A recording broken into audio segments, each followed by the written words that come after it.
Kimyo o'qituvchilari darsda ishlatishlari mumkin bo'lgan top 3 ta laboratoriya ilovalari. Uchinchisi o'zimga eng yoqadigani.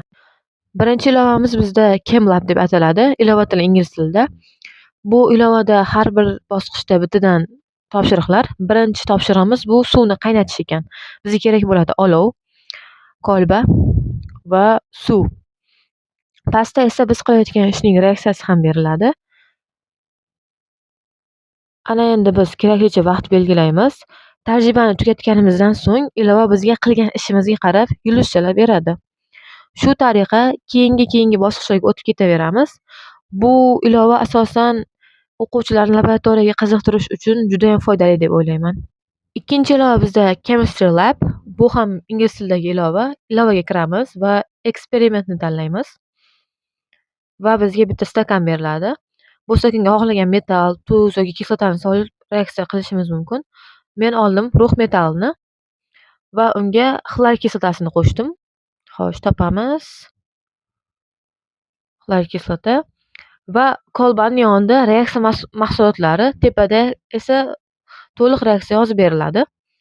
Va bu kolbani hatto qizdirish ham mumkin. Shu kabi boshqa qiziqarli tajribalarni qilishimiz mumkin. Va menga eng yoqqan 3-ilova bu Unreal Chemist.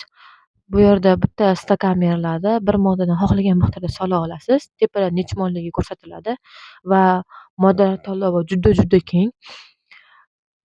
Suvga mana atstat kobalt 3 ta qo'shibman va tuzlarni yoki eritma yoki qattiq holatda qo'shish imkoniyati bor. Xohlaganini tanlaysiz. Men bu o'yinni maktabda o'quvchilarimga o'ynashga berib turardim planshetimda.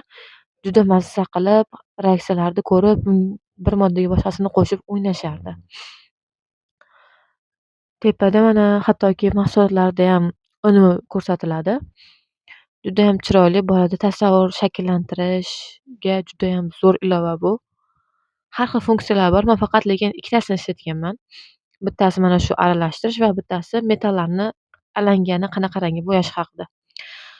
Bunisida mana shu metallarni qanaqa rangga bo'yash alangani.